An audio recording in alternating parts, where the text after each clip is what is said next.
course, to Star Magic, for not just giving me this beautiful career, for guiding me for the entire 20 years, but for also giving me a home.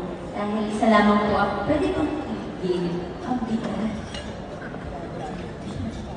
Mabigat pala yun, no? Para sa lalaki, congrats. Thank you so much, Sister Magic, for this beautiful career sa ABS-CBN. Yun nga, sabi din ni Enchong, pato, ang hirap pala pag namin nanonood ko.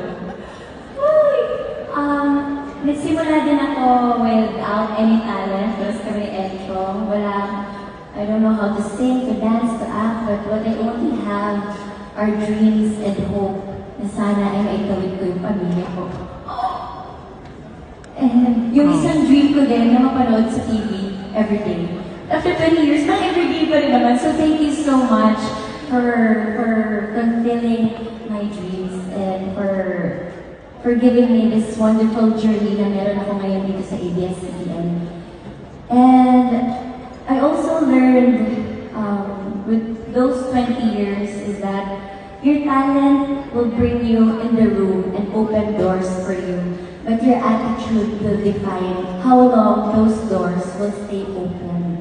Kaya let's never forget to say thank you and be grateful for all the opportunities na binibigay sa atin. It's either big or small, pag pinagsama-sama mo yun, it's a dream that you never thought and your younger self will be proud of you. Na masasabi niya talaga, ay, congrats self, ito na yung narating mo ngayon.